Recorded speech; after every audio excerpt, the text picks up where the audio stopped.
ఆంధ్రప్రదేశ్ రాష్ట్ర మంత్రివర్యులు నారా లోకేష్ గారికి జన్మదిన శుభాకాంక్షలు. మామిడి గోవిందరావు, పాతపట్నం ఎమ్మెల్యే, శ్రీకాకుళం జిల్లా. నిన్న మొన్న 2 గంటలకు వచ్చారండి. ఒక 2 గంటలకు వచ్చి చెప్పి పోయారండి పైకి ఫారెస్ట్ ఆఫీసర్లు. పోతే మేము అన్నాము, మళ్ళీ తిరిగి వచ్చారండి. ఈ టైంకి వచ్చారండి.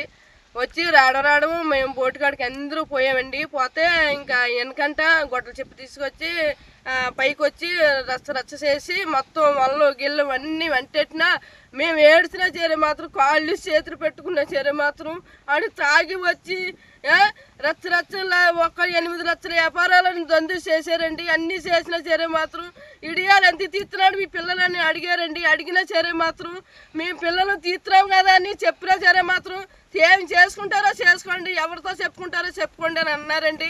అన్నా సరే మాత్రం మేము అలాగ గుండ్లు చేత్తో పెట్టుకొని అడిగినా సరే మాత్రం మమ్మల్ని ఇదే గొడ్డలు చెప్తుంది, మా గుడ్లు అన్నీ తగలబెట్టాలి కదా సారు, ఇదే చెప్పులతో ఈ గొడ్డలతో మమ్మల్ని కూడా నెరికియండి సారు, మీకు పుణ్యం ఉంటుంది అని చెప్పినా సరే మాత్రం ఆడి మాట వినలే సార్. అసలు మాట వినకంటేనే వెళ్ళిపోయి వాళ్ళు ఇష్టం వచ్చిన సారు చేసి ఇచ్చి ప్రకారం చేసి మా పిల్లలతో ఎక్కడ పోం సార్. మాకు బతికితాలి ఇదే సార్. గ్యాంగ్ ఎక్కడ ఉంటే అక్కడ ఉండగలం సార్. ఇది కొత్తగా దిగుతున్నారు సార్. నెలకొచ్చి ఒకరు ఇద్దరు వస్తాము, వచ్చిన జ్వరం మాత్రం ఇక్కడ ఉండకండి అని చెప్తున్నారు సార్. వచ్చిన జ్వరల్లా భయంకరంగా ఉంటుంది సార్. వచ్చే సార్ వాళ్ళు చూసి మా వాళ్ళకి పోతున్నాం సార్. మాకు అంతే మాత్రం ఎవరు దేహారం లేదు సార్, ఎవరు సహాయం పక్కన లేదు సార్. మాకు ఇదే సహాయం సార్గా పోతే సార్. ఇదే నిధి ముందు తీసుకొచ్చుకో సార్, మందు తీసి మేము చచ్చిపోతాం సార్. దీనికంటే మాకు చేసింది ఏమి లేదు సార్. మాకు ఎవరు ఇక్కడ సహాయం చేసే వాళ్ళు ఎవరు లేదు సారు. మీకు తెలిసే ఉంటుంది, అన్నీ తెలుసు సారు. నేను చేసి తప్పు ఉండేదే సారు. మా డాడీ వాళ్ళు నాగార్జున సాగర్ నుంచి శ్రీశైలం రిజర్వాయర్లో చేపలు పడుతూ ఉంటారు. మేము పండగ సందర్భంగా మేమందరూ ఇక్కడికి వచ్చాము. మమ్మల్ని ఈ విధంగా ఫారెస్ట్ ఆఫీసర్లు ఇబ్బంది పెట్టారు కనుక మా తల్లిదండ్రులకు ఇటువంటి ఇబ్బందులు ఇటు మేరక ఎవరు చేయకుండా రెండు రాష్ట్రాలుగా సరిహద్దులుగా ప్రవహిస్తున్న ఈ రిజర్వాయర్ నందు అటు తెలంగాణ పరిపాలిస్తున్న ముఖ్యమంత్రి వర్యులు రేవంత్ రెడ్డి గారు, అలాగే ఇటు ఆంధ్రప్రదేశ్ను పరిపాలిస్తున్న ముఖ్యమంత్రులు నారా చంద్రబాబు నాయుడు గారు, అలాగే డిప్యూటీ సీఎం పవన్ కళ్యాణ్ గారు ఇటువంటి ఈ రిజర్వాయర్ను నమ్ముకొని అనేక మంది మత్స్యకారులు బ్రతుకుతున్నారు. ఇలాంటి మత్స్యకారులందరికీ అండగా ఉండి ఇక మీద ఎటువంటి ఫారెస్ట్ ఆఫీసర్లు కూడా ఇలాంటి మత్స్యకారులపై ఎటువంటి ప్రాబ్లమ్స్ని క్రియేట్ చేయకుండా అండగా మీరు నిలుస్తారని కోరుకుంటున్నాను. శ్రీశైలం ప్రాజెక్టు నుండి నాగార్జున సాగర్ ప్రాజెక్టు వరకు సుమారు మత్స్యకారులు 10,000 కుటుంబాలు ఈ గంగమ్మ తల్లి నీరు నమ్ముకున్న బతుకుతున్నారు. అలాంటిది నిన్న ఫారెస్ట్లో వచ్చి ఇక్కడ మీరు ఉండొద్దు అని ఫస్ట్ చెప్పారు. ఇక్కడ ఉండాలంటే మీరు పర్మిషన్ తీసుకొచ్చుకోవాలని చెప్పారు. సరే అలాగేనండి అని మేము గడువు పెట్టాం. సరే మళ్ళీ కిందకి పోయి 1 గంట తర్వాత వచ్చి మళ్ళీ వెంటనే వచ్చి మీరు ఇంకా కదలలేదు అని గుడిసెలు పీకేసి మా వలలు తగలబెట్టేస్తారు. తాగిన మొత్తంలో ఒకటి ఉన్నారండి వాళ్ళు. ఎందుకంటే సుమారు ఖాళీ చేయాలంటే 2 రోజులు టైం పడుతుంది. అలాంటిది మాకు సాగుకారులకు లెటర్ అని ఇవ్వాలి, మాకు 2 రోజులు ముందని చెప్పాలి. అటువంటి టైం లేకుండా మా గుడిసెలు గందరగోళం చేస్తారు. అలాగని వలలు కూడా తగలబెడతారు. ఇంకా వాళ్ళు డేంజర్కి నేను అప్పుడు కిందకి పోయి చెప్తాను సార్, మీరు చెప్పండి సార్, ఆపండి సార్ అంటే సరే అలా అవుతారంటే ఆపేది ఏమీ లేదు, నువ్వేమో రూల్స్లో మాట్లాడుకు, ఇక్కడ ఉండే అధికారం లేదు, హక్కు లేదు, ఏం చేసుకుంటా చేసుకోకపోండి అని చెప్పారండి. అయితే మా పిల్లలకి వాళ్ళకి తెలియకుండా చూడకుండా ఫోటోలు తీయమని చెప్పాను. ఫోటోలు తీసిన సమయంలోనూ టక్కన ఆఫీస్ కిందకు వస్తారండి. సార్ వాళ్ళు ఫోటోలు తీస్తున్నారండి, వాళ్ళు మాట్లాడడం జరిగింది. తీసుకోండి ఏం చేసుకుంటారు అన్నట్టుగా మనం చెప్పేసి పోయారండి. మాకు ఇక్కడ జరిగింది ఎందుకంటే సుమారు 20,000 రూపాయలు నష్టం జరిగిందండి. వల్ల మాకు నష్టం జరిగింది కాబట్టి మాకు న్యాయం జరగాలని మేము కోరుకుంటున్నాం.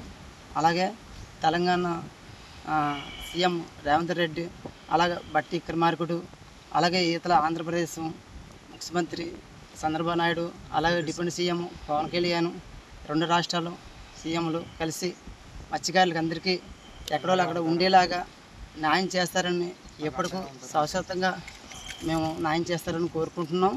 అలాగే ఇప్పుడు వరకు డామ్ కట్టిన కాడి నుండి ఇప్పుడు వరకు మేము గంగమ్మ తల్లి నమ్ముకో బతుకుతున్నాము. అలాగే ఇప్పుడు వరకు ఏ ప్రభుత్వం వచ్చినా సరే మాకు న్యాయం జరిగింది కానీ అన్యాయం జరగలేదు. వీళ్ళు కూడా అలాగే న్యాయం చేస్తారని ప్రభుత్వాలు 2 ప్రభుత్వాలు కోరుకుంటున్నాం. వలలు మొత్తము దిగారు, వెళ్ళిపోమన్నారు. వెళ్ళిపోమంటే మేము వెళ్తామండి, పిల్లలకి బువ్వ వండుకుంటున్నాం అన్నాము. ఏడోళ్ళు అక్కడ పోతుంటున్నామండి. పోతుంటా ఉంటే వచ్చి గుడిసెలు మీరు పోరు మీరు చేయరు అనేసి గుడిసెలు లాగి పీకి మా బోట్లో ఉన్న ఆయిల్ తెచ్చి వాళ్ళ మీద పోసి కాళ్ళు చేతులు పట్టుకున్నా సరే కానీ ఆగలేదండి. బాగా గందరగోళం చేశారు, బాగా తాగున్నారు, వాళ్ళు ఇష్టాసరంగా చేశారు. మాకు ఎవరండి ఇక్కడ పరిస్థితి?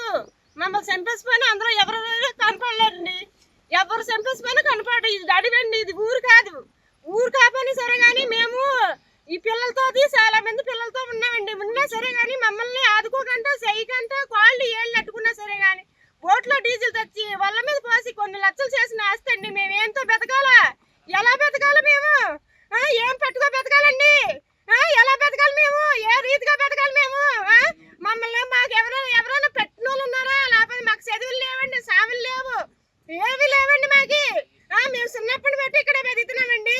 మా నాన్నగారికి ఆడపిల్లలు అండి, ఆడపిల్లలు అందరూ ఇక్కడే బతుకుతున్నామండి. మాకు చదువులు అవి లేవండి. మేము సిగారు చేసుకుని బతకడమే, నీరుండి కాడల్లో బతకడమే అండి మేము. ఇక మాకు ఏమీ ఆధారం లేదండి.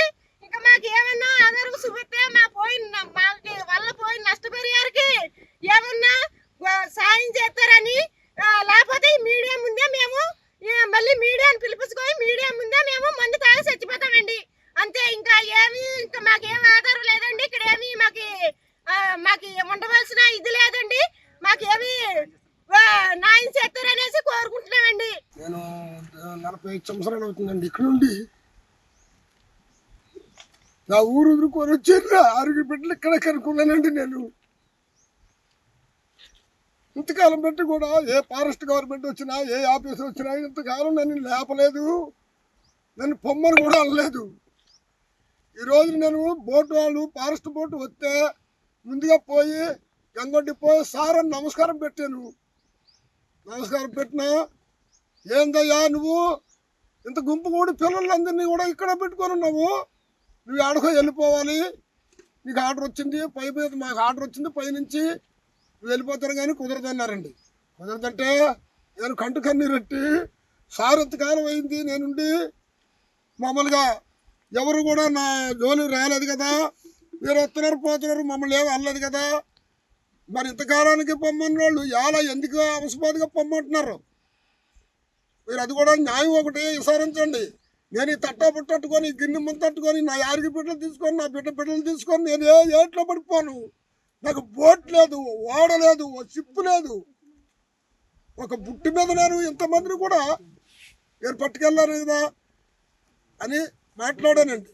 మాట్లాడితే కుదరదు అని చెప్పేసి బెదిరించారండి. సార్ అలాయితే మీరు వచ్చినట్టు మీరే చేయండి, నేను ఎడిపోవాలన్నా సరిగా నా కాళ్ళు చేతులు ఆడటం లేదు, అందులోకి నా వయసు కూడా అయిపోయింది, ముసలోడిని అయిపోయాను, ఇంకేం చేయలేను కదా అని కూడా అన్నానండి. అన్నా సరిగానే ముసలుడా నువ్వు ఎక్కడికో నీ బిడ్డలు తీసుకొని వెళ్ళిపో అన్నారండి. నేను ఎక్కడ పోవడానికి కూడా నా అవకాశం లేదు బాబు, నేను పోలేను, కాకపోతే మీరు ఏం చేద్దామని ఉంటే ఆ న్యాయం చేయండి అంతే అంటే. ఇంకా వాళ్ళు ఏం చేశారంటే, నేను పోయి గొడవ చెప్పారు తెచ్చాడండి. గొడవ చెప్పి తెచ్చిన తర్వాత నేను పోయి గుడిసి మీద ఇలా చేసి సారు ఎందుకంటే గుడిసెలు నరుక్కుంటారు, కట్టినిల్లి ఎట్టిని పోయా తీయకూడదు, మహాపాపం తగులుతుంది అని చెప్పి కూడా అన్నానండి. నా నోరుతో అంటే ఓరాలు అని చెప్పి గుండె మీద చేయొత్తు తోసాడండి. గుండె మీద చేయొత్తు అలా తిని ఇష్టకరం చేసేవయ్యా అంటే మొత్తం గుడిసె నరికాడండి. గుడిసె నరికిన తర్వాత నేనేం చేశానంటే అలోపలేమని ఇలా ఏడుతున్నాను. అక్కడ డీజిల్ పోసి నిప్పి పెట్టారండి. ఈ గుడిసె తీసిన తర్వాత నిప్పి పెట్టి తగలబెట్టారు. నాయనా ఇదేం అన్యాయము, మీరు గుడిసె తీసింది కాకుండా నా వలలు కూడా తగలబెట్టారా, నేను ఏ పట్టుకో బతకాలి, నేను ఏం చేయాలి, ఎక్కడ బొచ్చెట్టుకొని అడుక్కోను, నా 6 బిడ్డలు ఎక్కడ పెంచుకోను అని చెప్పేసి కూడా వాదమాడి ఆ మంటగాడు పడి ఏడుతున్నానండి గుండు బాదుకొని. నేను సంపాదించింది సంపాదన మీరు మొత్తం నాశనం చేసిపోయారు. నేను అది పెట్టుకొని బయతారు ఏమున్నది? లేకపోతే మాకేమైనా చదువులు ఉన్నాయా, మాకేమైనా గవర్నమెంట్ ఉద్యోగాలు ఉన్నాయా? ఆ మత్స్యకారులు కాబట్టి ఆ గంగలోని 1 కేజీ 2 కేజీలు పట్టుకోటు అమ్ముకోటు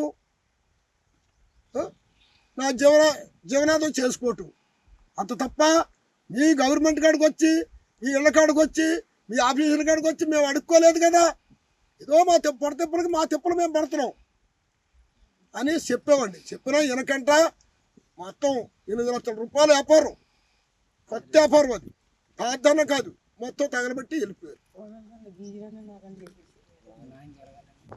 న్యాయం జరగాలని ఇటు పార్టీ వాళ్ళు అటు పార్టీ వాళ్ళు పార్టీ పూర్వకంగా చేస్తారో లేదు మా జరిగిన అన్యాయానికి మీరు ఏమి చేస్తారో అని చెప్పేసి మిమ్మల్ని కోరుకుంటున్నాం తండ్రి.